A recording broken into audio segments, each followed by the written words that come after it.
আপনারা খুব চমৎকার সেমিনারের একটা টপিক নির্ধারণ করেছেন যে আধুনিক যুগে ইসলামিক লাইফস্টাইল। শুরুতে আমি ইসলামিক লাইফস্টাইল বলতে আসলে কি বোঝায় এই আইডিয়াটাকে, কনসেপ্টটাকে ক্লিয়ার করে আমি আমার মূল আলোচনায় যাব ইনশাআল্লাহ বিইذনিল্লাহ। খুব সহজে যদি বলি, ইসলামিক লাইফস্টাইল হচ্ছে যে লাইফস্টাইল কোরআন সুন্নাহ থেকে উৎসারিত এবং যে লাইফস্টাইল হচ্ছে এন্ডোর্সড বাই ইসলাম, যে লাইফস্টাইল আমাদের প্রিয় নবী মুহাম্মদুর রাসূলুল্লাহ সাল্লাল্লাহু আলাইহি ওয়া আলিহি ওয়াসাল্লাম তিনি নিজে লিড করে দেখিয়েছেন আমাদেরকে, এটাই হচ্ছে ইসলামিক লাইফস্টাইল। আই রিপিট, যে লাইফস্টাইল কোরআন সুন্নাহ থেকে উৎসারিত, যেই লাইফস্টাইলকে ইসলাম এন্ডোর্সড করে এবং যে লাইফস্টাইল আল্লাহ রাসূল সাল্লাল্লাহু আলাইহি ওয়া আলিহি ওয়াসাল্লাম আমাদেরকে তিনি লিড করে দেখিয়েছেন, এটা একটা কমপ্লিট প্যাকেজ, একটা হোলিস্টিক প্রজেক্ট। এখানে কাটছাট করার সুযোগ নেই, মানে পিক অ্যান্ড চুজ করার সুযোগ নেই। আমার পুরো জীবনটাকেই ইসলামে অনুশাসন দিয়ে যদি আমরা পরিচালিত করি, ইসলামের ছাঁচে যদি সাজাই, সেটা হবে ইসলামিক লাইফস্টাইল। এখানে পিক অ্যান্ড চুজের কোনো সুযোগ নাই। মানে মুসলিম হইলে পার্ট টাইম মুসলিম হওয়া যায় না, ফুল টাইম মুসলিম হইতে হয়। মানে জীবনের প্রতিটা অঙ্গনে ইসলামকে আমাদের প্র্যাকটিস করতে হবে, কারণ আমরা জানি ইসলাম মানে হচ্ছে complete submission, to the order of Allah, to the wish of Allah. কোনো যদি কিন্তু তবে ছাড়া আল্লাহর আদেশের সামনে নিজেকে উজাড় করে দেওয়ার নাম হচ্ছে ইসলাম। আই রিপিট, আমি আবারও বলছি, কোনো যদি কিন্তু তবে ছাড়া আল্লাহর অর্ডারের সামনে নিজেকে সঁপে দেওয়ার নাম কি? ইসলাম। সবাই বলুন তো, আল্লাহর আদেশের সামনে কোনো যদি কিন্তু তবে ছাড়া নিজেকে সাবমিট করা, এই সাবমিসিভ অ্যাটিটিউডের নাম কি? সবাই বলুন তো। তাহলে আপনি পিক অ্যান্ড চুজ করতে পারবেন না যে এটা আমার ভাল লাগে, এটা আমার সাথে যায়, সো আমি এটা নিলাম, এটা আমার সাথে যায় না, সো এটা থেকে আমি দূরে থাকলাম। তাইলে এটা ইসলামিক লাইফস্টাইল হলো না। এই কনসেপ্টটা কি ক্লিয়ার সবার কাছে? এটা একটা total package, it's a total project, it's a holistic program. আপনি আপনার সুবিধা মতো এখানে কাটছাট করতে পারবেন না, নিলে পুরোটাই নিতে হবে। তো আমরা অনেকে আবার কাটছাট করি নিজের মন মতো। তাদেরকে উদ্দেশ্য করে আল্লাহ তাআলা বলছেন, আফাতুমিনুনা বিবা'দিল কিতাবি ওয়া তাকফুরুনা বিবা'দ। তোমরা কি আল্লাহর কিতাবের কিছু অংশ মানো আর কিছু অংশ তোমরা অস্বীকার করো? এটা তোমাদের পলিসি? জেনে রেখো, ওয়ার্নিং দিচ্ছেন যে তোমাদের পলিসি যদি এইটা হয়, তাহলে এই দুনিয়াতে আছে তোমাদের জন্য লাঞ্ছনা, আর আখিরাতে তোমাদেরকে শাস্তির মুখোমুখি হতে হবে। তাহলে কাটছাট করার সুযোগ নেই। আমরা যেটা করি, নামাজ, রোজা, হজ, জাকাতের মতো এই যে আনুষ্ঠানিক ইবাদতগুলো, এগুলোতে আমরা ইসলামকে খুব মানি, ইসলামের অনুশাসন মানি। কিন্তু আমাদের ব্যক্তি জীবন, পারিবারিক জীবন, সামাজিক জীবন, আমার ডিলিংসগুলো, আমার ট্রেড, আমার বিজনেস, আমার ব্যবসা, আমার বিয়ে শাদী, আমার বিহেভিয়ার, এগুলোকে অনেক সময় আমরা ইসলামের অনুশাসন অনুযায়ী মানতে চাই না। এগুলোর ক্ষেত্রে আমরা অনেক সময় ইসলামের অনুগামী হই না। এইখানে একটা ঝামেলা রয়ে গেছে আমাদের। কিন্তু মূল কথা হচ্ছে, আপনি ইসলামকে মানলে দ্য টোটাল প্যাকেজ আপনাকে মানতে হবে। এখানে কাটছাট করার কোনো সুযোগ আছে বলেন তো? আওয়াজ করে বলেন, কোন কাটছাটের সুযোগ কি আছে? না, কারণ কমপ্লিট প্যাকেজ, কমপ্লিট প্যাকেজ। জীবনের প্রতিটি অঙ্গনকে ইসলামের অনুশাসন দিয়ে সাজানো, বা জীবনের প্রতিটি অঙ্গনে ইসলামকে অনুশীলন করার নামই হচ্ছে ইসলামিক লাইফস্টাইল। মূলত ইসলামই একটা lifestyle. Islam is not merely a set of beliefs and rituals, rather it's a lifestyle. ইসলাম নিজেই একটা lifestyle that emphasizes justice, spirituality, integrity and modesty. আপনি যদি নিতে চান, আপনাকে পুরোটাই নিতে হবে, তাহলে কাটছাট করার সুযোগ নেই। এটা হচ্ছে প্রথম, the first and foremost reminder tonight, যে ইসলাম একটা টোটাল প্যাকেজ, একটা কমপ্লিট প্রোগ্রাম, একটা হোলিস্টিক প্রোগ্রাম। এখানে পিক অ্যান্ড চুজ করতে পারবো না আমরা। আপনি যদি আমাকে ইসলামী লাইফস্টাইলের উপরেই সেমিনারে কথা বলতে বলেন, I must say you have to take the entire package. পুরোটাই আপনাকে নিতে হবে। এই আইডিয়াটা ক্লিয়ার হয়েছে আমাদের সবার কাছে? সবার কাছে ক্লিয়ার তো? তাহলে পিক অ্যান্ড চুজ করবো নাকি? শুনি নাই সবার কাছ থেকে। পিক অ্যান্ড চুজ করা যাবে? কাটছাট করা যাবে? কিছু কিছু রুলস এন্ড রেগুলেশন আমার খুব ভালো লাগে, আমার জন্য খুব সুবিধা হয়, ওইটা নিলাম, বাকিগুলা কাটছাট করে দিলাম। তার মানে সহজভাবে পার্ট টাইম মুসলিম হওয়ার কোনো সুযোগ নেই, হলে ফুল টাইম হতে হবে। কাস্টমাইজড ইসলামের কোনো সুযোগ নেই, টোটাল প্যাকেজটাকে আমার অ্যাডাপ্ট করতে হবে।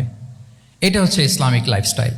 তো আজকের এই সেমিনারে আমি কিছু ট্রেটস বা the core values of Islamic lifestyle আপনাদের সাথে শেয়ার করবার চেষ্টা করব, যাতে করে ব্যাপারটা আরও ক্রিস্টাল ক্লিয়ার হয় যে আসলে what is Islamic lifestyle all about. আসলে এটা কি, কিভাবে এটা আমরা অ্যাডাপ্ট করব, কিভাবে এটার সাথে নিজেকে খাপ খাওয়াবো, কিভাবে এটা আমরা প্র্যাকটিস করব। তাহলে প্রাথমিক কথা অলরেডি ডান, যে কাটছাট আমরা করব না, পিক অ্যান্ড চুজ করবো না, টোটাল প্রোগ্রামটাই আমরা নেওয়ার চেষ্টা করব। তো এখন আমরা কিছু কোর ভ্যালিউজের কথা বলবো, যেগুলো দিয়ে ইসলামিক লাইফস্টাইলের মূল ধরনটা আমাদের কাছে ক্লিয়ার হবে। ইসলামিক লাইফস্টাইলের কথা যদি আমাদেরকে বলতে হয়, প্রথম যেই ট্রেট, যে ক্যারেক্টারিস্টিক্স বা ভ্যালিউর কথা আমাকে বলতে হবে, সেটা হচ্ছে the concept of halal and haram. If there is no halal and haram, there is no Islamic lifestyle, for sure I am telling you. যদি হালাল হারাম না থাকে, এটা যদি আমরা মেনটেন না করি, এটা কোশ্চিনকালও ইসলামিক লাইফস্টাইল হবে না। আপনাকে হারাম থেকে যোজন যোজন দূরে থাকতে হবে, আর হালাল দিয়ে জীবনটাকে সাজাতে হবে। কারণ যেখানেই হালাল সেখানেই বারাকা। আই রিপিট, আমি আবারও বলছি, যেখানেই হালাল সেটার মধ্যে কি হারামে কোনো বারাকা আছে? হারামে আছে অস্থিরতা, সাময়িক উন্মাদনা, এর ভেতরে বারাকা নাই। হালালের ভেতরে আল্লাহ তাআলা বারাকা ঢুকিয়ে দিয়েছেন। আচ্ছা আপনারা বলুন তো, গরুর গোশত খাওয়া এটা হালাল না হারাম? হালাল। কুকুরের গোশত খাওয়া হালাল না হারাম? আচ্ছা, গরু বছরে বাচ্চা দেয় কয়টা? গাভী? আচ্ছা, একটা। কুকুর দেয় কয়টা? কয়টা? 7টা, 8টা, 10টা? ফ্যামিলি প্ল্যানিং নাই তো? দেদারসে দিচ্ছে। আচ্ছা, গরু হালাল, কুকুর হারাম। গরু বাচ্চা দেয় কয়টা? কুকুর দেদারসে দিচ্ছে।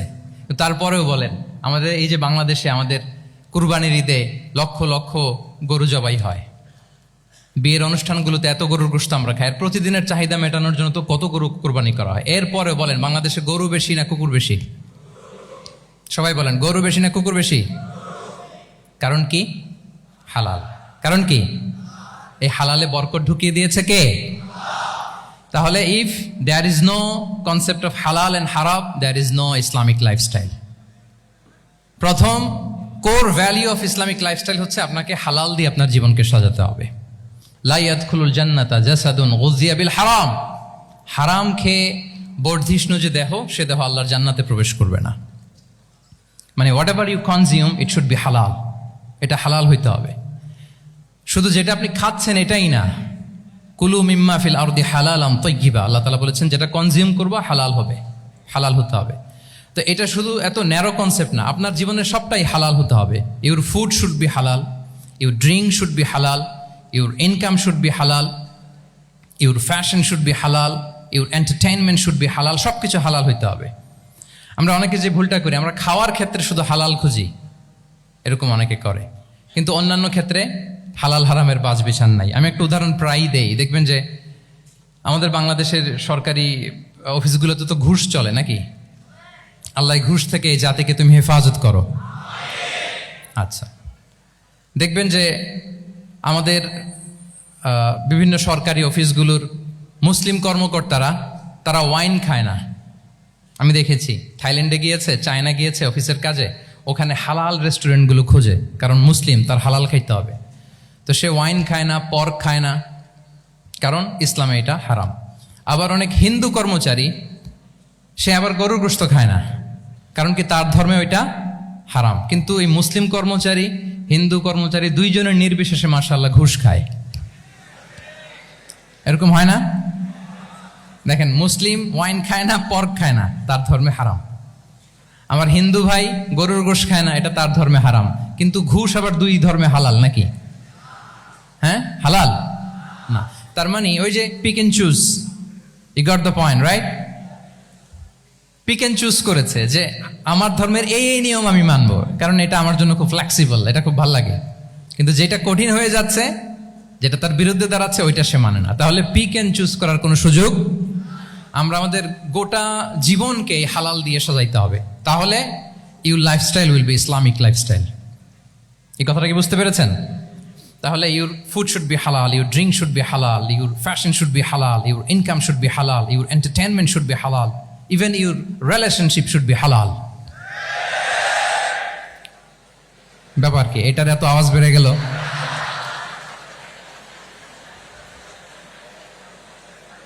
এটা কমন কমন পড়ে গেছে নাকি?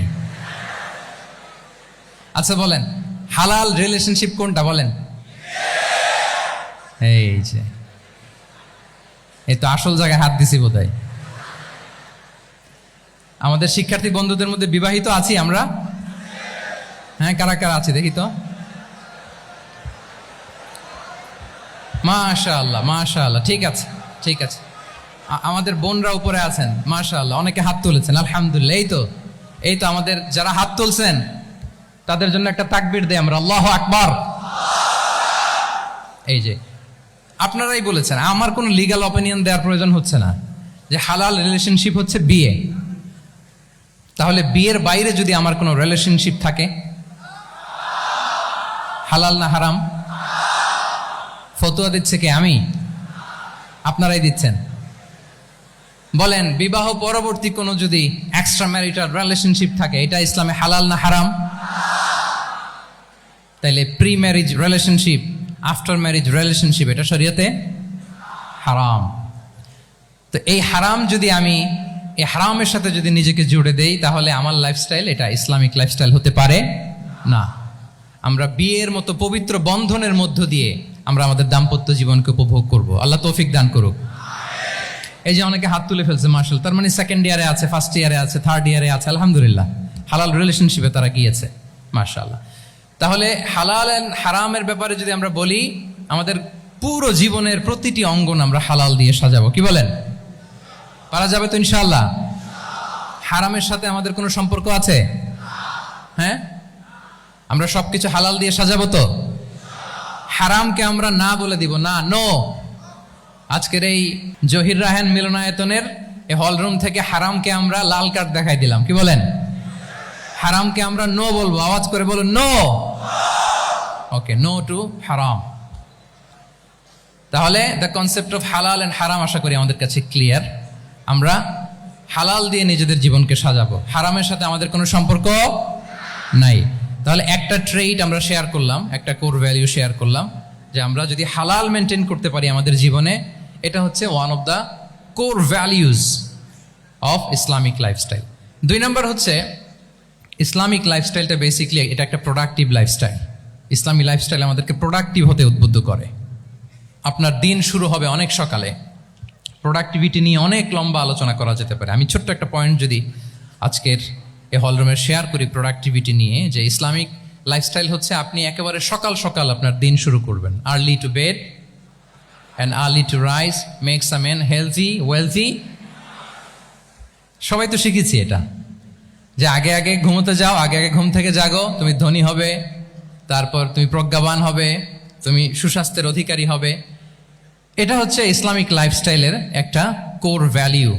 সকাল সকাল দিন শুরু করা, মানে সানরাইজের আগে আমার সকাল শুরু হবে। কাজী নজরুলের যে কবিতা, সূর্যি মামা জাগার আগে উঠবো আমি জেগে, পড়েছি আমরা সবাই, কিন্তু হয়তো মানা হয় না। তো এই যে সকাল সকাল ঘুম থেকে ওঠা, এটা যদি আপনার মধ্যে না থাকে, এটা ইসলামিক লাইফস্টাইল হতে পারে না। You must be a morning person. সকাল সকাল উঠতে হবে। আপনার সময় এমনভাবে মেনটেন করবেন আপনি, যে সকাল সকাল ফজরের পর থেকে আপনি অ্যাক্টিভ। তার মানে you have to wake up early, you have to sleep early. একজন মর্নিং পারসন যদি না হন, এটা ইসলামিক লাইফস্টাইল হবে না। এর কারণ আল্লাহ রাসূল সাল্লাল্লাহু আলাইহি ওয়া আলিহি ওয়াসাল্লাম আমাদেরকে সকালে জেগে থাকার ব্যাপারে ইন্সপায়ার করেছেন, এবং তিনি দোয়া করেছেন এই উম্মার জন্য স্পেশালি, যে এই সময়টা এটা ফুল অফ বারাকা, ফুল অফ ব্লেসিংস। তিনি দোয়া করেছেন, আল্লাহুম্মা বারিক লি উম্মতি ফি বুকুরিহা। আল্লাহ এই উম্মতের বুকুরটা, মানে সকালের সময়টা, লেটস সে সানরাইজের পরে 3-4 ঘন্টা, এই সময়টাকে আল্লাহ আপনি বরকত দিয়ে ভরে দেন। এই সময়টাতে ঘুমানো যাবে না, এটা হচ্ছে বরকতের সময়। এবং আল্লাহ রাসূল সাল্লাল্লাহু আলাইহি সাল্লাম যদি কোনো সামরিক অভিযান প্রেরণ করতেন, এই টাইমে প্রেরণ করতেন, এই বুকুরের টাইমে। এবং সাহাবারা তাদের কোনো ট্রেড ক্যারাভান, ব্যবসায়িক কাফেলা যখন সেন্ড করতেন, এই টাইমটাতে সেন্ড করতেন, কারণ এই টাইমটাতে বারাকা। তো এখন নিজের সাথে মিলিয়ে নেন যে এই টাইমটাতে আমরা কি করি। আমি জানি না আপনাদের কি অভ্যাস। আমি এসে তো শুনলাম যে জাহাঙ্গীরনগর বিশ্ববিদ্যালয়ে নাকি যতজন শিক্ষার্থী ততজনের জন্য এখানে আবাসনের ব্যবস্থা আছে, বাংলাদেশের কোনো ইউনিভার্সিটিতে নাকি এটা নাই। আলহামদুলিল্লাহ, অসাধারণ প্রিভিলেজ, এখানে অনেক সুন্দর সুযোগ। তো এখন বলেন আপনাদের সকালের রুটিন কি বলেন? ঘুমিয়ে থাকেন না জেগে থাকেন? হ্যাঁ, আচ্ছা, ফজরের পরে আমরা ঘুমাই কারা কারা দেখি? সর্বনাশ। আচ্ছা ঠিক আছে, হাত নামান।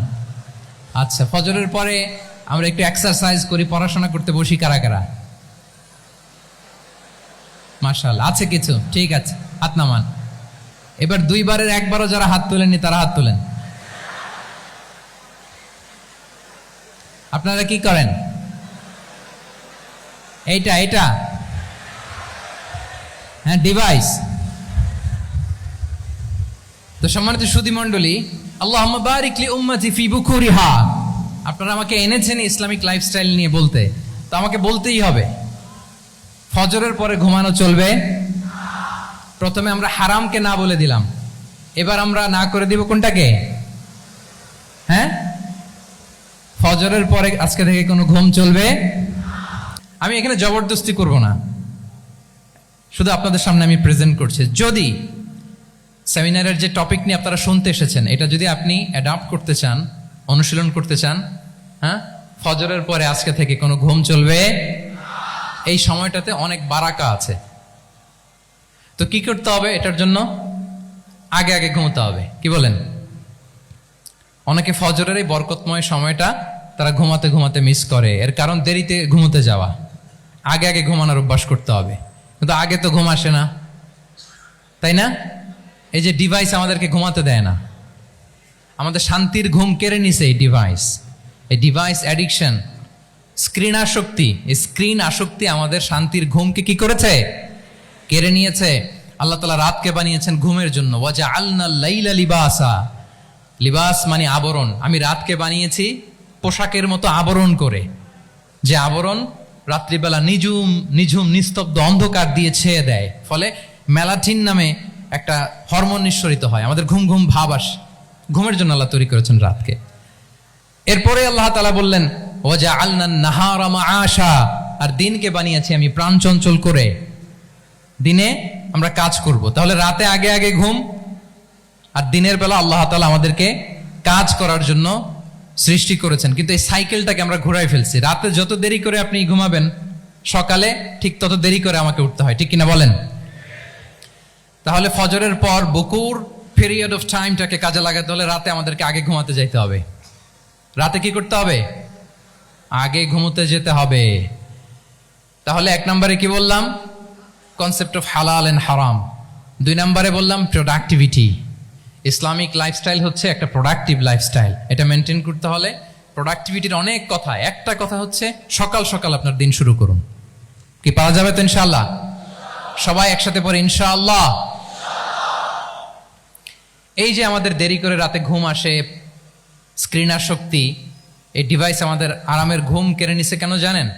এর কারণ হচ্ছে আল্লাহর দেয়া যে ফিতরাত, এই ফিতরাতকে আমরা উল্টে দিয়েছি। ফিতরাত শব্দটার সাথে আপনাদের পরিচয় আছে? হ্যাঁ, the innate characteristics of a human being. একটা মানুষের যে ক্যারেক্টারিস্টিক্স, যে ইননেট স্বভাব দিয়ে আল্লাহ তাআলা তৈরি করেছেন, নেচার, এটাকে আরবিতে বলে ফিতরাত। এই ফিতরাতের বিরুদ্ধে কিছু করা যাবে না। ইসলামিক লাইফস্টাইল হচ্ছে ফিতরা বেসড লাইফস্টাইল। ফিতরাতুল্লাহিল্লাতী ফাতারান নাসা আলাইহা লা তাবদীলা লিখালকিল্লাহ। আল্লাহর প্রকৃতির অনুসরণ করো, যে প্রকৃতি দিয়ে তিনি মানুষকে সৃষ্টি করেছেন। আর আল্লাহর সৃষ্টি কাঠামোর মধ্যে কোনো পরিবর্তন, কোনো বিকৃতি নেই। সুবহানাল্লাহ বিহামদি। তা আমরা এই ফিতরাতকে চেঞ্জ করে দেওয়ার কারণে এই ঝামেলা। আমরা সবাই এই ফিতরাতের উপর জন্মেছি। কুল্লু মাউলুদিন ইউলাদু আলাল ফিতরা ফাআবাওয়াহু ইউহাউবিদানিহি আও ইউনাসসিরানিহি আও ইউমাজ্জিসানিহি। প্রতিটি নিউ বর্ন বেবি তারা ফিতরাতের উপর জন্মায়, মানে নবজাতক সন্তান ইসলামের উপর জন্মায়। কিন্তু বাবা মা তাকে হয় ইহুদি বানায়, নাসারা বানায়, বা অগ্নি উপাসক বানায়।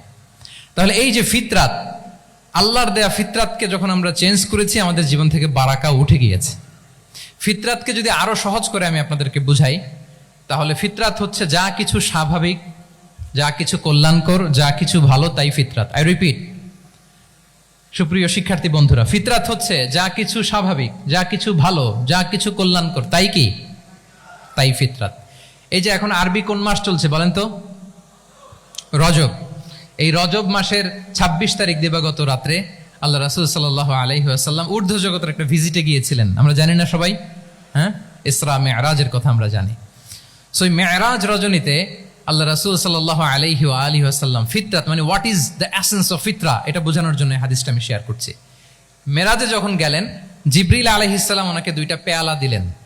তিনি বললেন উচিচু বি ইনাআইন, আমাকে 2টি পেয়ালা দেয়া হলো, ফি আহাদিহিমা লাবান ওয়া ফিল আখারি খামর, এক পেয়ালায় ছিল দুধ আরেক পেয়ালায় ছিল মদ। ফা আখাযতুল লাবান ওয়া শারিবতু, যখন 2টা অপশন দেয়া হলো, 2টা পেয়ালা, আমি দুধের পেয়ালাটা নিলাম এবং সেটা পান করলাম। তখন জিবরিল আলাইহিস সালাম বললেন আসাবতাল ফিতরা, মানে you are guided to the ফিতরা, আপনি সঠিকটাই নিয়েছেন, যেটা ফিতরা, যেটা নেওয়া উচিত আপনি ওইটাই নিয়েছেন। তাহলে এখন আরো সহজ হবে, যদি 2টা পেয়ালা দেয়া হয়, একটা মদের পেয়ালা আর একটা দুধের পেয়ালা, তো আমরা নিব কোনটা বলেন? হ্যাঁ, তাইলেই ফিতরা হবে। তাহলে কি হবে? তাহলে যেটা স্বাভাবিক, যেটা কল্যাণকর, যেটা আমাদের জন্য ভালো, সেটা হচ্ছে ফিতরাত। তাহলে মদের পেয়ালা দুধের পেয়ালা কোনটা নিব? সবাই নিব তো নাকি?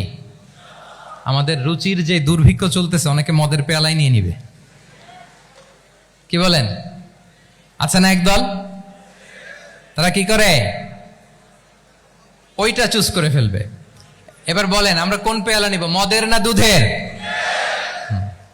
আমাদের ঐতিহ্য, আমাদের রুচি, আমাদের মূল্যবোধকে ধ্বংসের যত আয়োজন দরকার সব সেটআপ চারদিকে আছে। আল্লাহর ফিতরাতকে ধ্বংস করে দেওয়ার শয়তানি সব আয়োজন আমাদের চারিদিকে। বাট আপনাকে রাইট থিংটা চুজ করতে হবে। তাহলে রাসূল সাল্লাল্লাহু আলাইহি ওয়াসাল্লামকে দুধ দেয়া হলো, মদ দেয়া হলো, তিনি নিলেন দুধের পেয়ালা। তাহলে এটা হচ্ছে ফিতরাত। এটা কি? ফিতরাত। এভাবে সবকিছু চেঞ্জ করে দেয়া হয়েছে, সবকিছু, আমাদের লাইফস্টাইল চেঞ্জ করে দেয়া হয়েছে, আমাদের ফুড হ্যাবিট চেঞ্জ করে দেয়া হয়েছে, আমাদের খাদ্যাভ্যাসের মধ্যে পরিবর্তন। দেখবেন যে এখন আমরা যা খাই, আগে কিন্তু এটা খাইতাম না। এখন আমরা প্রসেসড ফুড খাই, হ্যাঁ, ফাস্ট ফুড খাই, জেনেটিক্যালি মডিফাইড যে ফুডগুলো আমরা খাই, এরপরে ল্যাব মিট, কত যে ভয়ঙ্কর। আপনারা জেনে থাকবার কথা যে ল্যাবে তৈরি মাংস দেখেছেন নাকি আপনারা? প্রাকৃতিক মাংসের কোনো ছিটে ফোটা নেই, কিন্তু এটা গরুর মাংস হয়ে গেছে, ওইটা মানুষ খাচ্ছে। মানে আমাদের লাইফস্টাইলও করাপ্টেড, আমাদের ফুড হ্যাবিটও করাপ্টেড, আমাদের স্লিপিং সাইকেলটা করাপ্টেড, সব কিছু করাপ্ট করে দেওয়া হচ্ছে। এবং এটার প্রভাব পড়েছে আমাদের শিশুদের মধ্যেও। দেখবেন যে শিশুরা সবজি খেতে চায় না। আমার তো 2 মেয়ে আছে, আমি তো দেখি বাসায়, বা অনেকের কমপ্লেনগুলো আমরা শুনি। আমাদের এখনকার বাচ্চাদেরকে ভেজিটেবলস দিলে খায় না, মাছ দিলে খায় না, অর্গানিক ভালো ভালো খাবার দিলে শাকসবজি খায় না। কি খাবে জানেন? সচেস খায়, সচেস, হটডগ খায়। হ্যাঁ, ওই যে আপনি অর্ডার দিয়ে বার্গার এনে দিবেন, পিৎজা এনে দিবেন, ওইটা খাবে। তারপর ইনস্ট্যান্ট নুডলস খাবে, স্যুপ খাবে, ফ্রোজেন যত মিল আছে এগুলো খাবে, টিনজাত খাবার যেগুলো দীর্ঘদিন সংরক্ষণ করে রাখা হয়। তো বলেন, আজ থেকে 30 বছর আগে আমাদের বড়রা কিংবা আমাদের শিশুরা, আমরা কেউ কি এই খাবার খেয়েছি বলেন তো? আওয়াজ করেন, খেয়েছি কেউ? They changed the entire system. কেন আমরা ইসলামিক লাইফস্টাইল নিয়ে কথা বলছি এখন? কারণ আমাদের পুরো সিস্টেমটাই, আমাদের পুরো ফিতরাতটাই ওরা চেঞ্জ করে দিয়েছে। তারপর ডিভাইস ছাড়া বাচ্চারা খেতে চায় না, কার্টুন দেখে দেখে খাওয়াতে হয় ওদের, কি বলেন?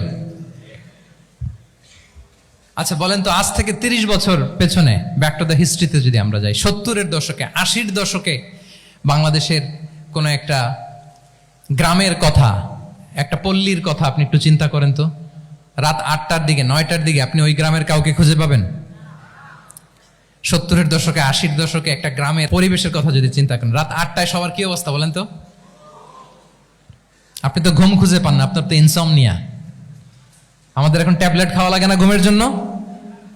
আমাদের তো ইনসমনিয়া হয়ে গেছে এখন। কিন্তু আজ থেকে বেশি দূরে না, 30 বছর আগের একটা গ্রামীণ পরিবেশের রাত 8টার পরিবেশ হচ্ছে সবাই ঘুম। আমরা তারও 2 বা 3 ঘন্টা পরে ডিনার করব, কিন্তু ওনাদের মাগরিবের আগে বা পরে ডিনার করে ফেলছে, এশার নামাজ পড়েই কি 1-2 না, পুরো গ্রাম জামাতে ঘুম, পুরো গ্রাম জামাতের সাথে ঘুম। তো যে লোকটা 8টার দিকে ঘুমালো, উঠবে কখন বলেন? রাত 3টার পর ওর ঘুম আসবে? আর হ্যাঁ, ঘুমেরও তো একটা লজ্জা শরমের ব্যাপার আছে, আর কত থাকবে এখানে, কি বলেন? আপনি তো ঘুমাতে যান রাত 2টায়, আর আজ থেকে 30 বছর আগে আমার বাংলাদেশের একটা গ্রামীণ পরিবেশে রাত 8টার দিকে সবাই ঘুম। আমরা এখন যেই টাইমটাতে ঘুমোতে যাই ওই সময় ওনাদের অর্ধেক ঘুম শেষ। ফজরের নামাজ পড়ে আমাদের বাপ চাচারা কি করতো? হ্যাঁ, একটু ব্যাক টু দ্য হিস্ট্রিতে তাকান না। ফজরের নামাজ পড়ে এক বল পান্তা ভাত খাইতো। আমরা তো এখন এতটুক খাইলে আমাদের এটা বার্ন করার জন্য দৌড়াইতে হয় 5 কিলো, জিমনেশিয়ামে যাইতে হয়, কত আয়োজন, কত ওয়ার্কআউট করা লাগে। এক বল কাঁচামরিচ দিয়ে, পোড়ামরিচ দিয়ে ভাত খেয়ে চলে যাইতো ফসল খেতে। দুপুরে আবার এক বল, খাইতে বসলেই এক বল। আমরা সারা মাসে খেতে পারি না এক বল। আচ্ছা, কি খেত? খাওয়ার আইটেমটা দেখেন তো, কোনো ফরমালিন আছে? কথা বলেন। কোনো মেডিসিন ছিল না, একেবারে ফ্রেশ, হ্যাঁ, পিওর অর্গানিক। নিজেদের মাঠ থেকে আনা যে ধান, ঢেকি ছাটার ধান দিয়ে ভাত খেত। বাড়ির পুকুরের মাছ, কোনো ফরমালিন নাই। নিজের চাষ করা সবজি খেত, গোয়ালের দুধ খেত। আমরা অনেকে মনে করি যে আমাদের এই যে সায়েন্স অ্যান্ড টেকনোলজিক্যাল অ্যাডভান্সমেন্টের যুগে আমরা বোধহয় খুব সুখে আছি, আমাদের দাদা পরদাদারা বোধহয় এত সুখ করে যায় নাই। ওনারা যে সুখ করে গেছে তা আমরা চোখেও দেখি নাই। আমার দাদা পরদাদারা যে সুখে লাইফ লিড করেছে তার অর্ধেকও আমরা করতে পারি না। তারাই আসলে শান্তির, সুখের, আনন্দের সময়টা তারা কাটিয়েছে। তাহলে সম্মানিত সুধীমণ্ডলী, পুরো আমি আপনাদেরকে বোঝানোর চেষ্টা করছি যে ইসলামিক লাইফস্টাইল নিয়ে why we should talk about Islamic lifestyle, কারণ পুরো সিস্টেমটাকে তারা কলাপস করেছে, করাপ্ট করেছে। The food habit, the lifestyle, the sleeping style, সব চেঞ্জ করেছে। তো এই জন্য আল্লাহর দেয়া ফিতরাতকে যেন আমরা প্রিজার্ভ করি, আমরা সচেতন হই। এখনই যদি সচেতন না হই, ডিজাস্টার আমাদের জন্য অপেক্ষা করছে। Just wait and see. তাহলে ইসলামিক লাইফস্টাইল হচ্ছে একটা ফিতরা বেসড লাইফস্টাইল। এই ফিতরাকে আমাদেরকে প্রিজার্ভ করতে হবে। তাহলে 3টা পয়েন্ট বলে ফেলছি অলরেডি, যদি আপনাদের মনে থাকে। প্রথমে কি বলেছিলাম? হালাল, হালাল দিয়ে জীবন সাজাবো। 2 নম্বরে প্রোডাক্টিভিটির জন্য কি করব? রাতে দেরি করে ঘুমাবো, তাহলে আগে আগে ঘুমাবো, ফলে আগে আগে ঘুম থেকে জেগে কাজ শুরু করব। 3 নম্বরে ফিতরা, মানে আল্লাহর দেয়া প্রাকৃতিক যে নিয়ম, মানে আলোর সাথে সাথে আমার জীবন শুরু, আলো নাই আমিও ঘুমায় পড়বো, কি বলেন? আপনি উন্নত দেশে তো তাই হয়। জাপানে আমি কয়েকবার গিয়েছি, আগে আগে ঘুমায় পড়ে। ইভেন আমেরিকাতে আমি কয়েকবার গিয়েছি, অনেক অনেক শহরে 8টার পরে সুপার শপ বন্ধ, 8টার পরে ঘুম এরা। আমরা হাঁটছি কোন দিকে? আমরা একটু নিজেদেরকে প্রশ্ন করি। তাহলে 3 নাম্বার হচ্ছে ফিতরা বেসড যে লাইফস্টাইল, এটার দিকে আমাদেরকে ফিরে আসতে হবে। 4 নাম্বার হচ্ছে মডেস্টি, শালীনতা। One of the core values of Islamic lifestyle. এই শালীনতা আমরা হারাতে বসেছি। মডেস্টি বললে অনেকে শুধু কাপড় চোপড় নিয়ে চিন্তা করে যে ছোট কাপড়, বড় কাপড়। Modesty is not about only clothing, but also your behaviour, your dealing, your overall character. শুধু আপনি মডেস্টি, শালীনতা বললে কাপড় চোপড় নিয়ে চিন্তা করবেন না। এটা আপনার মডেস্টি ইন ইউর স্পিচ, আপনার কথার মধ্যেও, শব্দ চয়নেও মডেস্টি থাকতে হবে, আপনার বিহেভিয়ারে মডেস্টি থাকতে হবে, আপনার ডিলিংসে মডেস্টি থাকতে হবে। এই শালীনতা আমরা হারাচ্ছি। তার বিপরীতে আমাদের সমাজে অশ্লীলতার প্রসার হচ্ছে, লাজুকতা হারিয়ে যাচ্ছে। লাজুকতা, লজ্জা শরম থাকা, এটা যে কত বড় নেয়ামা। যেই জাতি একবার এটা হারিয়ে ফেলে, আর কোনো কিছু দিয়ে, জোড়াতালি দিয়ে এটা তারা রিভাইভ করতে পারে না। এই যে ওয়েস্ট তো এখন যা যা আমাদেরকে শিখাইছে, যেটাকে আমরা স্ট্যান্ডার্ড মনে করি, আবার তারা ফিরতেছে। এই যে ডিভাইসের কথা বলছি না, আপনি অস্ট্রেলিয়ার খোঁজ খবর নেন, যারা খোঁজ নিয়েছেন তারা জানেন, আন্ডার 16 কোনো বাচ্চা সোশ্যাল মিডিয়া ইউজ করতে পারে না অস্ট্রেলিয়াতে। 1 মাস অ্যাপ্লাই করে, কান্ট্রি ওয়াইড অ্যাপ্লাই করে দেখায় ফেলছে। Facebook, including Facebook, WhatsApp, Twitter, TikTok, 10টা অ্যাপস যেগুলো বাচ্চাদের মধ্যে এডিকশন নিয়ে আসে, এগুলো সব বন্ধ। জানেন এই নিউজটা? জানেন? মানে ফিরতেছে, উল্টা ফিরতেছে। এই যে শালীনতার কথা আমরা বলি, এটা হারাচ্ছে। রাসূল সাল্লাল্লাহু আলাইহি ওয়াসাল্লাম বলেন, যার শালীনতা নাই, ইযা লাম তাস্তাহি ফাসনা' মা শি'তা, যখন তোমার লজ্জা শরম থাকবে না, যা মনে চায় তাই করো। শিশু মোহাম্মদ চলে গেল সেই বনু সাআদে। ছোট্ট মোহাম্মদ কাঁদে না, কাঁদে না কখনো। ক্ষুধা লাগলেও কাঁদে না, ব্যথা পেলেও কাঁদে না। কিন্তু ছোট্ট মোহাম্মদের প্রাইভেটসের জায়গা থেকে কাপড়টা যখন সরে যেত, শিশু মোহাম্মদ কেঁদে দিত। সুবহানাল্লাহ। শালীনতা। ইদা আলাম তাস্তাহি ফাসনা মা শিতা। রাসূল সাল্লাল্লাহু আলাইহি ওয়াসাল্লাম বলেছেন, যদি তোমার লজ্জা শরম না থাকে, লজ্জা শরমের মাথা যদি তুমি খাও, তুমি সব করতে পারবা, তোমাকে দিয়ে সব সম্ভব। তাহলে এই শালীনতা, এটা অনেক বড় নেয়ামা। সম্মানিত বন্ধুরা, আজকে দিনকে দিন আমাদের সমাজ থেকে শালীনতা হারিয়ে যাচ্ছে, লাজুকতা হারিয়ে যাচ্ছে। নারী পুরুষ উভয় দিক থেকে, বিশেষ করে আমাদের বোনদেরকে টার্গেট করা হয়েছে। নারীদেরকে, আমাদের বোনদেরকে, তাদেরকে প্ররোচিত করা হচ্ছে, তাদের সামনে আইডিয়া হাজির করা হচ্ছে যে যে নারী যত বেশি নগ্ন হতে পারে সে তত বড় সাহসী নারী। বলেন, আমাদের সমাজে পত্রপত্রিকা আপনারা দেখেন না এটা? যে নারী নিজেকে যত এক্সপোজ করবে সে তত বড় কি সাহসী নারী, এই তকমা তাকে দেয়া হচ্ছে। এটা টোটাল কমপ্লিট শয়তানের একটা মিশন। শয়তানের প্রথম মিশন হচ্ছে বনি আদমকে বিবস্ত্র করা। কি করা? আল্লাহ তাআলা আদম আলাইহিস সালাম, হাওয়া আলাইহিস সালামকে বলেছিলেন যে নিষিদ্ধ গাছ যেও না, খেও না। শয়তানের প্ররোচনায় খেয়ে ফেলেছিলেন, সাথে সাথে জান্নাতের পোশাক খুলে পড়েছে। তার মানে শয়তানের প্রথম মিশন হচ্ছে মানুষকে কি করা? নগ্ন করা। মানুষকে কি করা? নগ্ন করা। তাহলে আমাদের বোনদেরকে এমন ভাবে তাদের সামনে উপস্থাপন করা হচ্ছে, প্ররোচিত করা হচ্ছে এবং বলা হচ্ছে নগ্নতার পথে যে বেশি হাঁটে সে নাকি তত সাহসী নারী। নাউযুবিল্লাহি মিন যালিক। তাহলে এই যে মানব জাতিকে বস্ত্রহীন করা, এটা শয়তানের একটা মিশন। তার বিপরীতে ইসলাম নারীকে সম্মান দিয়েছে, সম্মান করেছে। যে ঘরে প্রথমে কন্যা জন্মায়, খায়রুকুম মান বুখিরা বিল উনসা, সে ঘরটাকে আল্লাহ তাআলা বরকতময় করে দেয়। 2 সন্তান তো 2 জান্নাতের দরজা ওপেন। 2 কন্যা সন্তান, 3 কন্যা সন্তান তো 3টা জান্নাতের দরজা ওপেন। সুবহানাল্লাহ। স্ত্রী হয়ে যখন ঘরে যাবে, যে ব্যক্তি তার স্ত্রীর কাছে সেরা, পরিবারের কাছে সেরা, সে সবার কাছে সেরা, সে আল্লাহর কাছে সেরা। সুবহানাল্লাহ। এবং কোন মা যদি সন্তান জন্ম দিতে যে মারা যায়, কিয়ামতের দিন আল্লাহ তাআলা ওই মাকে শহীদদের কাতারে দাঁড় করাবেন। আর যদি সেফলি সন্তান ভূমিষ্ঠ হয়, আল্লাহ বলে মায়ের পায়ের নিচে ওই সন্তানের বেহেশত। সুবহানাল্লাহ। কিভাবে নারীর স্টেটাস, মর্যাদাকে ইসলাম বাড়িয়েছে। এবং এই যে ইসলাম যে নারীকে যে ভিআইপি হিসেবে কনসিডার করে, হ্যাঁ, ইসলামের দেয়া নারীর ড্রেস কোড নিয়ে আমাদের অনেকের কত কথা, কত ক্রিটিক। এটা কেন করে? কারণ Islam consider women as a queen. Islam তো নারীকে রানী হিসেবে কনসিডার করে। কি হিসেবে বলেন? আচ্ছা বলেন, যে কুইন হবে, যে রানী হবে, তার একটা স্পেশাল ড্রেস কোড থাকবে না? তার একটা স্পেশাল প্রোটোকল থাকবে না? রানীর সাথে কি যা মনে চায় তা করা যায়, দেখা করা যায়, তার কাছে যাওয়া যায়?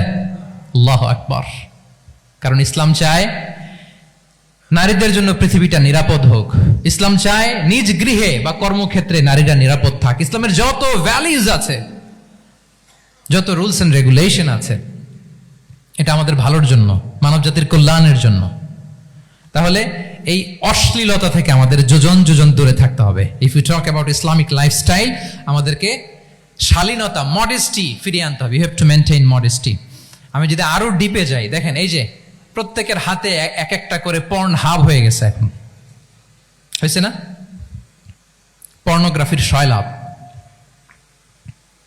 বিকৃত যৌনাচারের সয়লাভ। এখন নতুন নামে, নতুন মোড়কে, এলজিবিটি আমাদের সমাজে নানা মোড়কে আমাদের সামনে উপস্থাপন করা হচ্ছে। শুনেছেন না এগুলো? আপনারা নাম শুনেছেন? এই যে ট্রান্স নাম শুনছেন না?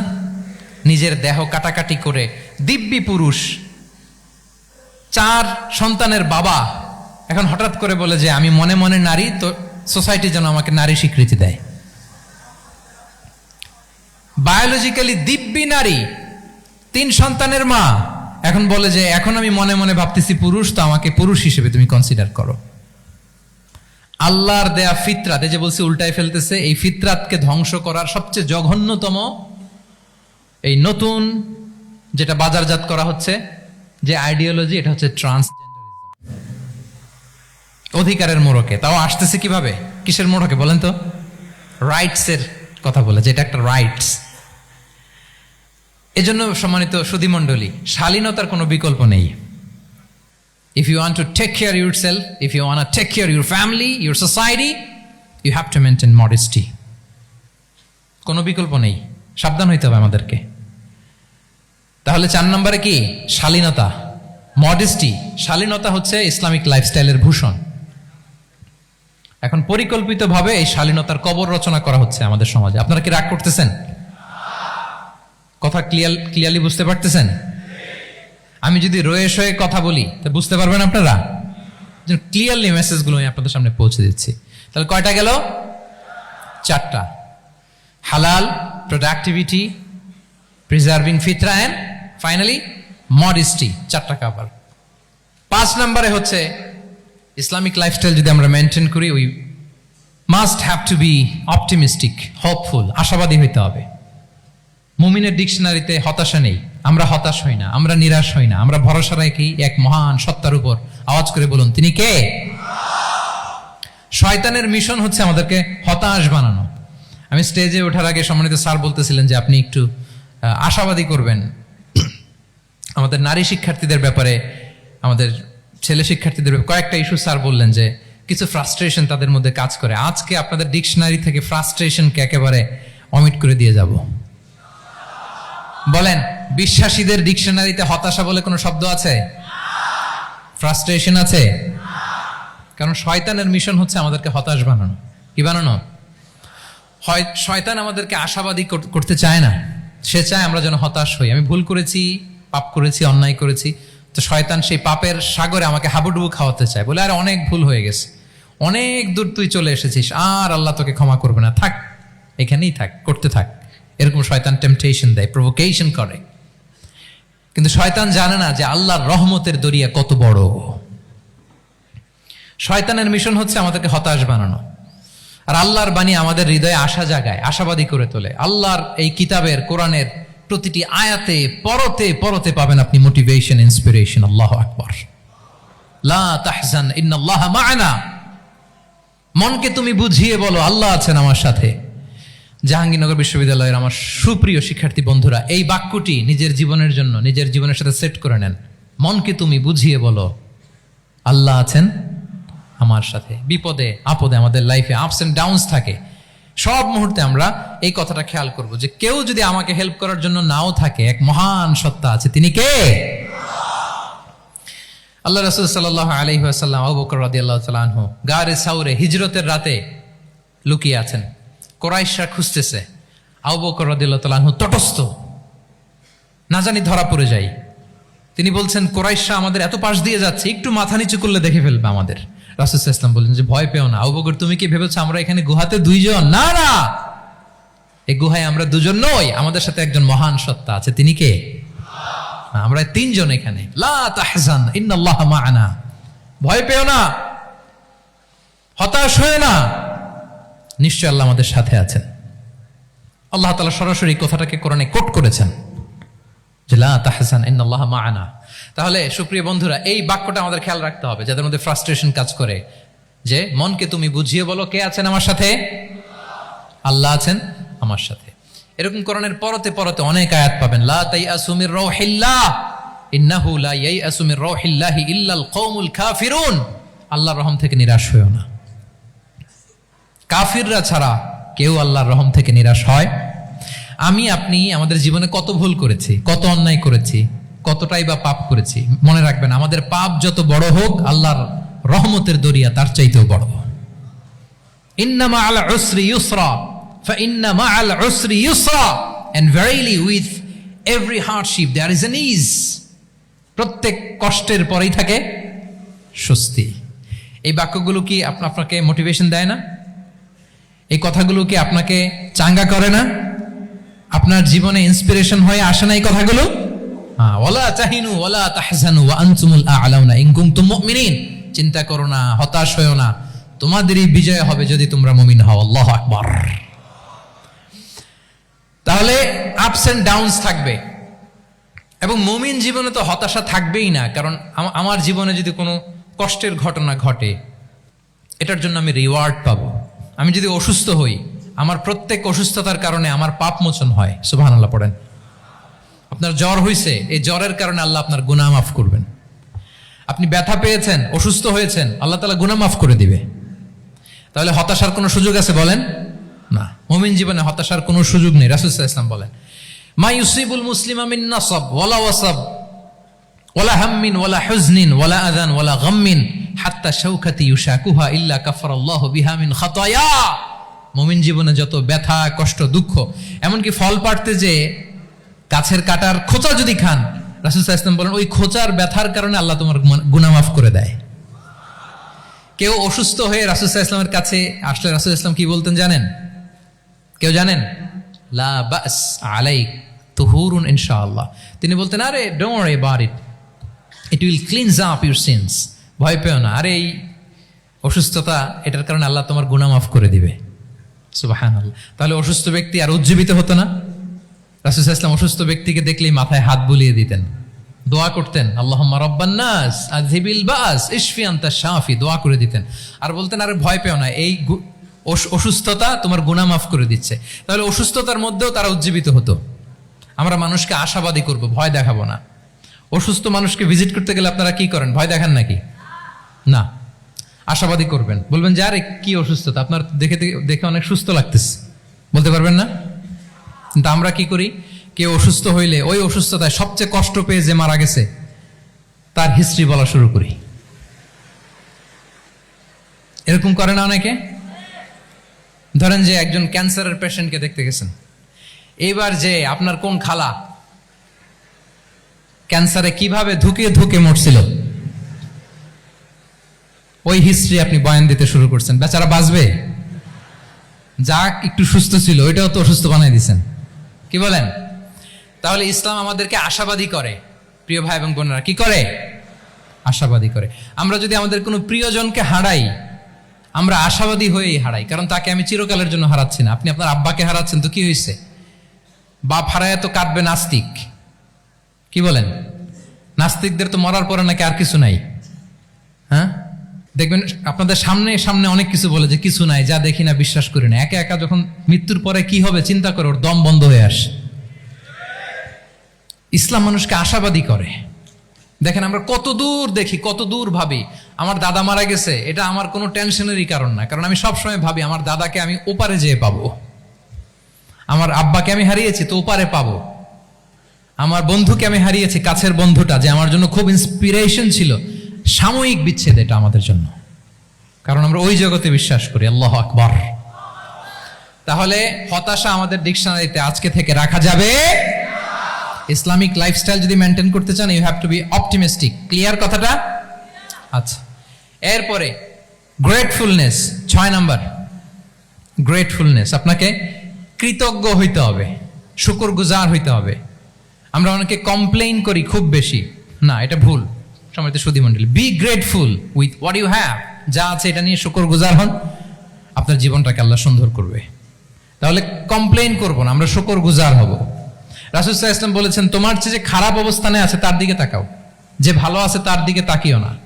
হ্যাঁ, যে ভালো আছে তার মতো আপনি হওয়ার চেষ্টা করবেন। আপনার গোল থাকবে। I am not talking about the goals and plans, your plan and goal should be bigger and bigger.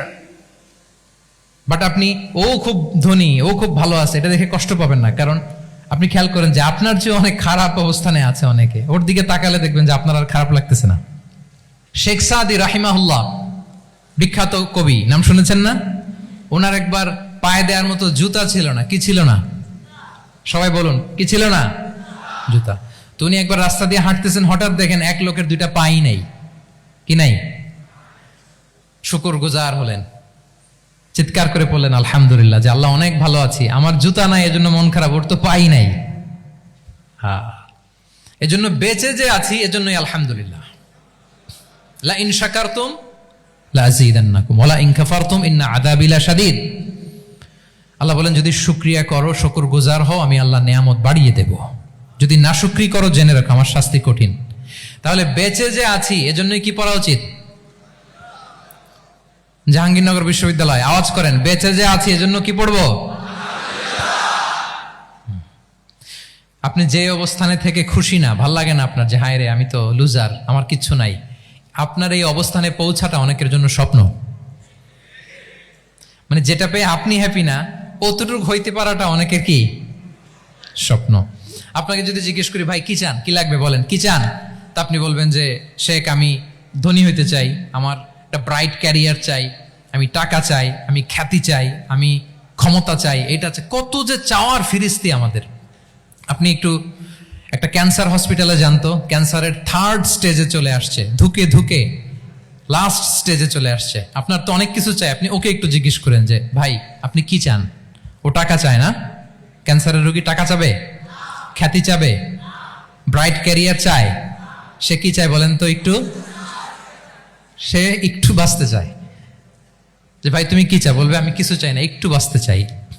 Burn ইউনিটে যদি কখনো যাওয়ার সুযোগ হয়, দেখবেন যে চিৎকার করে তারা, এত কষ্ট, এই দহনের কারণে এত কষ্ট, তারা চিৎকার করতে থাকে হসপিটালকে কাঁপিয়ে। আপনি ওকে একটু জিজ্ঞেস করবেন ভাই কি চাও, বলেন তোর চাওয়াটা কি? ও শুধু বাঁচতে চায়, কিন্তু ওই বেঁচে থাকা নিয়ে তো আমাদের কোনো ফিলিংসই নাই। আমরা যে বেঁচে আছি এটা যে শুকরগুজার হওয়ার অনেক বড় একটা কারণ, আমরা এরকম করে ভাবিই না। এজন্য সুপ্রিয় সুধী মণ্ডলী, আমরা যে বেঁচে আছি এজন্য আলহামদুলিল্লাহ। শুধু বেঁচে থাকার কারণে আমরা কি পড়বো? তাহলে গ্রেটফুলনেস। আপনি যদি ইসলামিক লাইফস্টাইলে নিজেকে অভ্যস্ত করতে চান, আপনার যেমনি অপটিমিস্টিক হইতে হবে, এট দ্য সেম টাইম আপনাকে কি হইতে হবে? গ্রেটফুল হইতে হবে। 7 নম্বরে তাওয়াক্কুল। Put you trust on Allah because only He can help you, only He can protect you. And when you put your trust on Allah, you are in a divine shield. আপনি যখন আল্লাহর উপর নিজেকে ন্যস্ত করেন, আপনি একটা ডিভাইন, একটা প্রোটেকশনের ভেতরে থাকেন। বিশ্বাসীরা কি করে? আল্লাহর উপর ভরসা করে। কি করে? কার উপর? তদবিরের উপর, লবিং এর উপর, মামা চাচা। তাহলে আল্লাহর উপর ভরসা হবে। কার উপর? ফাইদা আযামতা ফাতাওয়াক্কাল আলাল্লাহ। আল্লাহর উপর ভরসা করব। এমনকি ঘর থেকে বের হওয়ার সময় রাসূল সাল্লাল্লাহু আলাইহি ওয়াসাল্লাম আমাদেরকে বলেছেন আল্লাহর উপর তাওয়াক্কুল করো। আমরা কি দোয়া পড়ি বলেন তো ঘর থেকে বের হয়ে? বিসমিল্লাহি তাওয়াক্কালতু আলাল্লাহ। এই তাওয়াক্কুল নিয়ে আমাদের অনেক মিসকনসেপশন আছে। আমাদের মধ্যে একটা প্রবণতা আছে, অনেকে বলে যে যা হবে হবে, আল্লাহ ভরসা। বলে যে যা হবে হবে, কি ভরসা? কথা বলতে হবে তো আমার সাথে। আপনার কি বোরিং হচ্ছেন? ওরে আল্লাহ, অনেক রাত হয়ে গেছে, তো শেষ করে দেই তাহলে। আর কয়েক মিনিটের মধ্যে শেষ করবো ইনশাআল্লাহ। তাহলে অনেকের মধ্যে একটা প্রবণতা আছে, তারা বলে যে যা হয়েছে হয়েছে, কি ভরসা? যা করে আল্লাহ, আল্লাহ ভরসা। এটা it's not the concept of তাওয়াক্কুল। এটা তাওয়াক্কুল নয়। ইসলামে তাওয়াক্কুল is always at the second step. The first step is your effort. প্রথমে আপনি চেষ্টা করবেন, এরপরে আপনি আল্লাহর উপর তাওয়াক্কুল করুন। কিছু না করে যদি বলেন আমি আল্লাহ ভরসা, এটা আল্লাহ ভরসা হয়েছে? এটা আপনার মন গড়া একটা কথা হয়েছে, কিন্তু এটা তাওয়াক্কুল হয়? আমাদের অনেকে অলসতা, অকর্মণ্যতা, অপারগতা, হীনমন্যতা এগুলোর তাওয়াক্কুল বানায় ফেলাইছে। হাত গুটায় বসে থাকবে, কাজ করবে না, অলস, আর বলে কি আল্লাহ ভরসা। রিজিকের মালিক আল্লাহ, কিছু করবে না আর বলে আল্লাহ ভরসা। প্রিয় ভাইরা, রাসূল সাল্লাল্লাহু আলাইহি ওয়াসাল্লাম তিনি অলসতা, অকর্মণ্যতা, হীনমন্যতা, কাপুরুষতা, ভীরুতা এগুলো থেকে আল্লাহর কাছে পানাহ চেয়েছেন। নিজের সাধ্যের সবটুকুন তিনি করেছেন, তারপরে আল্লাহ ভরসা করেছেন। এবং পাখিকে ইসলামে তাওয়াক্কুলের মডেল বানানো হয়েছে। রাসূল সাল্লাল্লাহু আলাইহি ওয়াসাল্লাম বলেন লাউ আন্নাকুম তাতাওয়াক্কালুনা আলাল্লাহি হাক্কা তাওয়াক্কুলি লা রাযাকাকুম কামা ইয়ারযুকুত তুয়ুর তাগদু খিমাসান ওয়া তারুহু বিতানান। মানে তোমরা যদি পাখির মতো তাওয়াক্কুল করো, তাহলে পাখিকে আল্লাহ যেমন রিজিক দেয় তোমাদেরকেও রিজিক দিবে। পাখি কি করে বলেন তো? প্রতিদিন সকালবেলায় ওর ঘরের ভিতরে বসে বলে যে আল্লাহ ভরসা। বলে? বরঞ্চ কি করে সে? সকাল সকাল কিচির মিচির রবে, দিক দিগন্ত মাতিয়ে সে বের হয়ে যায়, সারাদিন ঘুরতে থাকে। তাহলে খালি পেটে সকালবেলায় পাখিগুলো বের হয়ে যায়, আকাশে বাতাসে ছুটে বেড়ায়, আর বিকেল বেলায় ওদর পূর্তি করে প্রতিটা পাখিকে তার নিড়ে ফিরিয়ে দেয় কে? আপনারা তো বোঝা অনেক সহজ। আপনাদের জাহাঙ্গীরনগর এটা তো নাকি পাখিদের অভয়ারণ্য শুনলাম আমি, কখনো আসা হয়নি আমার, দিনের বেলা আসা দরকার ছিল, তাহলে আপনাদের ক্যাম্পাস বিউটি আমি দেখতে পেতাম। তো পাখি কিন্তু বসে থাকে না, সকালে কি করে?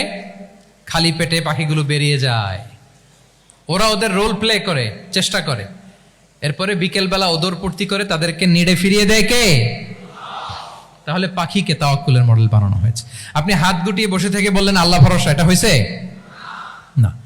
আপনি আপনার সর্বোচ্চটুকুন চেষ্টা করবেন, সব করার পরে এরপরে আপনি বলবেন আল্লাহ ভরসা। তাহলে তাওয়াক্কুল হলো প্রথমে যে কোনো জিনিস অ্যাচিভ করার জন্য পরিকল্পনা করা, তারপর সে পরিকল্পনা বাস্তবায়নের উপায় বের করা, তারপর বিভিন্ন উপায় উপকরণের সাহায্য নিয়ে সেটা অ্যাচিভ করার জন্য প্রাণান্তকর প্রচেষ্টা চালিয়ে যাওয়া, অবশেষে ফলাফলের জন্য কার উপর নির্ভর করা। দিস ইজ কল্ড তাওয়াক্কুল। এখন আমি কিছুই করলাম না, বললাম যে যা করে আল্লাহ, তাওয়াক্কুল হয়েছে তো না? আমাদের সমাজে দুইটা ধারণা, কেউ কেউ বলে আরে আমি তো সব করব, তাওয়াক্কুলের দরকার কি? Absolutely wrong. আবার অনেকে মনে করে আল্লাহই সব করে দিবে, এটাও absolutely wrong. The concept of Islam is in between this two extreme lines. এই দুইটার মাঝখানে হচ্ছে তাওয়াক্কুল। তাহলে তাওয়াক্কুলের মেকানিজম হচ্ছে আমার সাধ্যের সবটুকুন আমি করব, তারপরে আল্লাহ সাহায্য আসবে, সেজন্য আমি তাওয়াক্কুল করব। আপনারা মুসা আলাইহিস সালামের ঘটনা জানেন। উনি যখন বনী ইসরায়েলকে নিয়ে লোহিত সাগরের সামনে আসলেন, ফেরাউন তার সৈন্য নিয়ে ধাওয়া করলো, আল্লাহ তাআলা সাথে সাথে কি রাস্তা বানাই দিলেন নাকি? সাগরের মাঝখানে না। আল্লাহ বললেন আনিদ্রিব বিআসাকাল বাহর, লাঠি দিয়ে একটা বাড়ি মারো সাগরে। মুসা আলাইহিস সালাম বাড়ি না মারলে তো আল্লাহ রাস্তা বানাতে পারতেন না, না পারতেন না? পারতেন, কিন্তু এটা তাওয়াক্কুলের মেকানিজম নয়। ওনাকে বলেছেন বাড়ি মারো, উনি লাঠি দিয়ে বাড়ি মারলেন, বিশাল রাস্তা হয়ে গেল। মারিয়াম আলাইহিস সালাম যখন ঈসা আলাইহিস সালামকে ডেলিভারি করলেন, ক্লান্ত শ্রান্ত ক্ষুধার্ত, কি খাবেন? আল্লাহ তাআলা বললেন ওয়াহুজ্জি ইলাইকি বিজিযইন নাখলাতি তুসাকিত আলাইকি রুতাবান জানিয়া, মানে ম্যারি মানে মারিয়াম, একটু কষ্ট করে উঁচু হয়ে পাশে একটা খেজুর গাছ আছে, ওটা ডাল ধরে টান দাও, টসটসে পাকা খেজুর পড়বে নিচে, ওটা খাও। উনি টান না দিলে আল্লাহ এমনি অটোমেটিক্যালি পাঠাতে পারতেন না খেজুর? আল্লাহ পাঠাননি। তাহলে এই পৃথিবীর সিস্টেম হচ্ছে আপনাকে কষ্ট করতে হবে, আপনার রোলটা আপনাকে প্লে করতে হবে। ইসলামের তাওয়াক্কুল is always at the second step, the first step is your effort. আপনাকে চেষ্টা করতে হবে, তারপরে আপনি তাওয়াক্কুল করবেন, তাহলে এটা প্রপার তাওয়াক্কুল হবে। তাহলে এখন থেকে হাত গুটিয়ে বসে থেকে আল্লাহ ভরসা বলবেন? বলবেন? আমরা এটা ভুল করে ফেলি, আমরা এটা ভুল করে ফেলি। রাসূল সাল্লাল্লাহু আলাইহি ওয়াসাল্লাম, ওনার কাছে আল্লাহ সাহায্য আসতো, জিবরিল আলাইহিস সালামও আসতো, তারপরেও কখনো তিনি নিজের ভাগ্য আল্লাহর হাতে ছেড়ে দিতেন না। আমাদের মতো যা করে আল্লাহ, আল্লাহ ভরসা বলে কখনো নিজের ভাগ্য আল্লাহর হাতে ছেড়ে দিতেন, বরং নিজের সাধ্যের সবটুকুন দিয়ে তিনি চেষ্টা করতেন। তারপর তিনি ভরসা করতেন কার উপর? আপনি হিজরতের ঘটনাটা দেখেন। আল্লাহ যেদিন বললেন যে আজ রাতেই তুমি আর আবু বকর হিজরত করো, রাসূল সাল্লাল্লাহু আলাইহি ওয়াসাল্লাম ওই দিন দুপুরবেলা আবু বকর রাদিয়াল্লাহু তাআলা আনহুর ঘরে গেলেন। তিনি কখনো দুপুরবেলা বেরোন না, তিনি কখনো মাস্ক পরে বেরোতেন না। সেদিন তিনি মাস্ক পরে বেরোলেন, খারাজা মুতাকান্নিয়ান, মুখ ঢেকে বেরোলেন। আবু বকর রাদিয়াল্লাহু তাআলা আনহুর ঘরে যেয়ে বলেন, আবু বকর আখরিজ মান ফিল বাইত, ঘরে যারা আছে বের করে দাও, প্রাইভেট আলাপ আছে। আবু বকর রাদিয়াল্লাহু তাআলা আনহু বললেন, ইয়া রাসূলুল্লাহ, আসমা আর আয়েশা একজন তো আপনার পরিবার, আর একজন তার বোন, আমরাই তো, বলেন। রাসূল সাল্লাল্লাহু আলাইহি ওয়াসাল্লাম আশ্বস্ত হলেন, বললেন যে আজ রাতেই আমরা হিজরত করব, আজ রাতেই। মক্কা থেকে মদিনা হচ্ছে উত্তর দিকে, কোন দিকে? আপার নর্থ। তিনি মক্কা থেকে মদিনায় হিজরত করবেন উত্তরে, কিন্তু তিনি বের হলেন দক্ষিণ দিক দিয়ে, শত্রুর চোখে ধুলি দেওয়ার জন্য। দেখেন, দিনের বেলা বেরোলেন না, রাতে বেরোলেন। দেখেন, একটার পর একটা প্রিকশন। দুপুরে বেরোলেন, চেহারা ঢেকে বেরোলেন, প্রাইভেসি মেনটেন করলেন। ডেস্টিনেশন এদিকে, বের হলেন এই দিক দিয়ে, সবার চোখের অন্তরালে তিনি বের হলেন। এবং তিনি আবু বকর রাদিয়াল্লাহু তাআলা আনহুকে বললেন, সবাই যেই পথে মদিনা যায় আমরা কিন্তু ওই পথে যাব না, ক্যারাভানগুলো যেই পথে যায় ওই পথে না, সাওয়াহিলি একটা আনইউজুয়াল রুট ধরে আমরা যাব, সাগরের পার ঘেঁষে ঘেঁষে, যাতে ওরা বুঝতে না পারে। এই জন্য আবু বকর রাদিয়াল্লাহু তাআলা আনহু একজনকে ভাড়া করলেন, আব্দুল্লাহ ইবনে উরাইকেত নামে, যে আনইউজুয়াল রাউটটা চিনে, যে সাগরের পাশ ঘেঁষে চলে যাওয়া পথ দিয়ে মক্কা থেকে রাসূল সাল্লাল্লাহু আলাইহি ওয়াসাল্লামকে মদিনায় পৌঁছায় দিবে। দুইটা উট তিনি 2 মাস ধরে এটাকে নার্চারিং করে রাখলেন। 3 দিন আবু বকর রাদিয়াল্লাহু তাআলা আনহু এবং রাসূল সাল্লাল্লাহু আলাইহি ওয়াসাল্লাম গারে সাউরে অবস্থান করলেন 3 দিন, যাতে করে বুঝতে পারেন যে মক্কায় তাদের ব্যাপারে কি বলা হয়। এবং আবু বকর রাদিয়াল্লাহু তাআলা আনহুর ছোট্ট ছেলে আব্দুল্লাহকে অ্যাসাইন করা হলো যে, আব্দুল্লাহ, তুমি তো ছোট মানুষ, তুমি প্রতিদিন মক্কার বাজারে যেয়ে শুনবা যে আমাদের ব্যাপারে কুরাইশরা কি বলে। নিশ্চয়ই তারা তন্ন তন্ন হয়ে আমাদেরকে খুঁজবে, না পেয়ে ওরা কি কি পলিসি নেয় এটা এসে আমাদেরকে জানাবা। সুবহানাল্লাহ। ছোট্ট আব্দুল্লাহ মক্কার বাজারে কে কি বলে শুনে গোয়েন্দার মতো করে, স্পাইয়ের মতো করে সে তথ্যগুলো নিয়ে, খাবার নিয়ে গারে সাউরে প্রতিদিন ইনফরমেশন পাস করে আসতো, আবার খাবার দিয়ে আসতো। আচ্ছা বলেন তো, এই ছোট্ট আব্দুল্লাহ যেই পথে যায়, মরুভূমির উপরে তার ফুটপ্রিন্ট আছে না, আব্দুল্লাহর ফুটপ্রিন্ট। তো কোরাইশরা তো তন্ন তন্ন হয়ে রাসূল সাল্লাল্লাহু আলাইহি ওয়াসাল্লামকে খুঁজতেছে, ডানে বায়ে সামনে পেছনে সব জায়গায়। তারা যদি আব্দুল্লাহর ছোট্ট পায়ের ছাপ পায় আর সেটাই যদি ফলো করে, তাহলে ডিরেক্টলি তারা কোথায় যেয়ে পৌঁছবে? রাসূল সাল্লাল্লাহু আলাইহি ওয়াসাল্লামের কাছে, গারে সাউরে। আল্লাহ রাসূল সাল্লাল্লাহু আলাইহি ওয়াসাল্লাম কি করলেন? আবু বকর রাদিয়াল্লাহু তাআলা আনহু কি করলেন?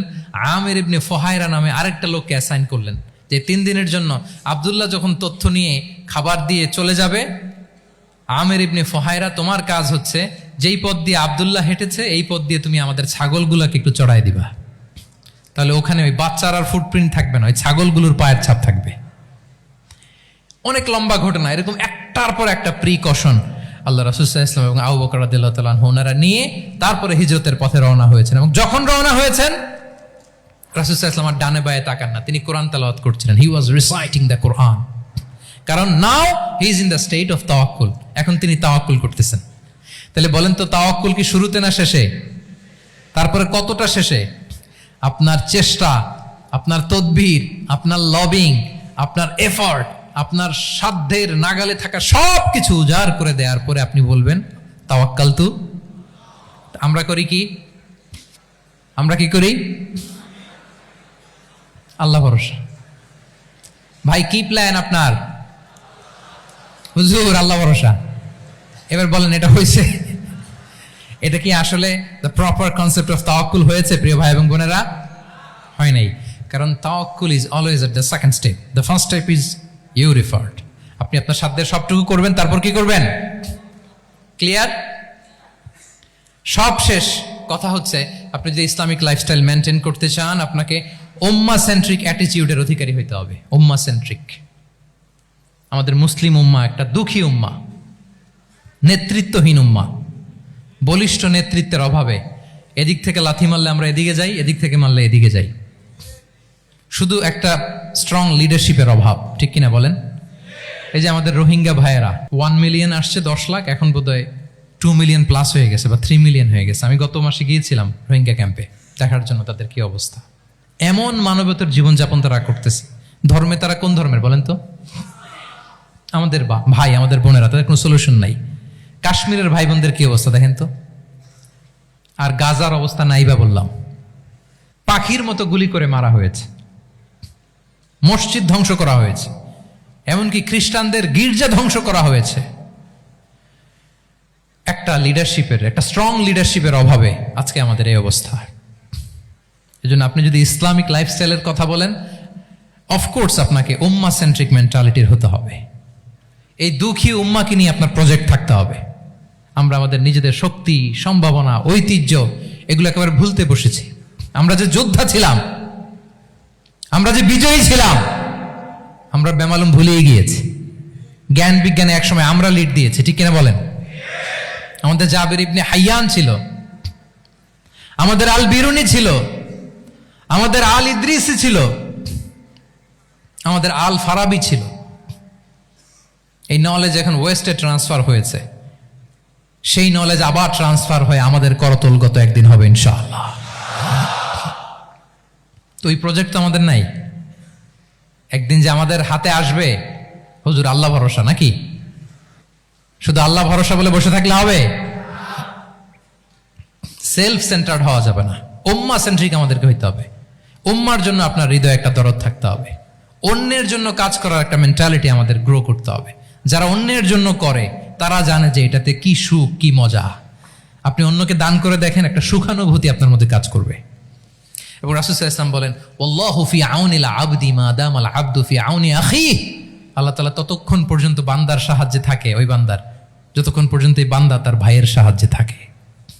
এজন্য আমাদের প্রতিটি কাজে, পদক্ষেপে আমাদের নির্যাতিত ভাইয়েরা যেন তারা আমাদের চিন্তায় থাকে, তারা যেন আমাদের দোয়ায় থাকে, আমাদের সহযোগিতায় থাকে।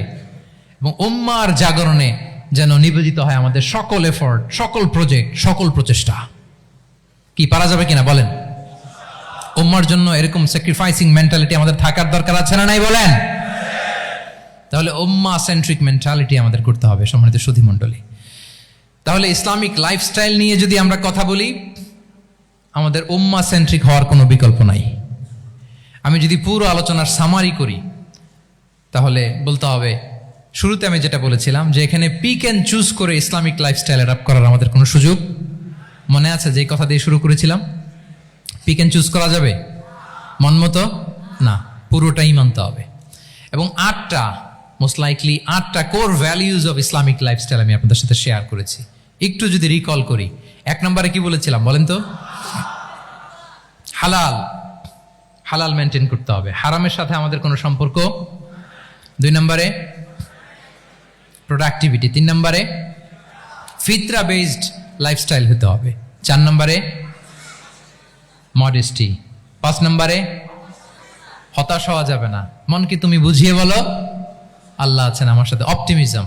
তারপরে আল্লাহর উপর ভরসা করা, গ্রেটফুলনেস। 7 নম্বরে কোনো কিছু না করে, হ্যাঁ, সবকিছু করার পরে, মাশাআল্লাহ, অ্যাবসলিউটলি রাইট আনসার। সবকিছু আমার সাধ্যের সবটুকুন করার পরে কি করব? কার উপর তাওয়াক্কুল করব? এবং আমরা উম্মাহ সেন্ট্রিক চিন্তা লালন করব, উম্মাহ কেন্দ্রিক। পারা যাবে তো? এই কোর ভ্যালিউজ গুলো যদি আপনি মেনটেন করেন, this would be the Islamic lifestyle. সম্মানিত সুধী, ইসলাম আমাদেরকে যে লাইফস্টাইল প্রেসক্রাইব করেছে, সেই প্রেসক্রাইব লাইফস্টাইলে আমাদেরকে সাবস্ক্রাইব করতে হবে। এর বাইরে মুসলিমের কোনো লাইফস্টাইল থাকতে পারে? এর বাইরে অন্য কোনো লাইফস্টাইল আল্লাহর কাছে গ্রহণযোগ্য হতে পারে? আল্লাহ তাআলা আমাদের সবাইকে কথাগুলো বোঝার ও আমল করার তৌফিক দান করুন।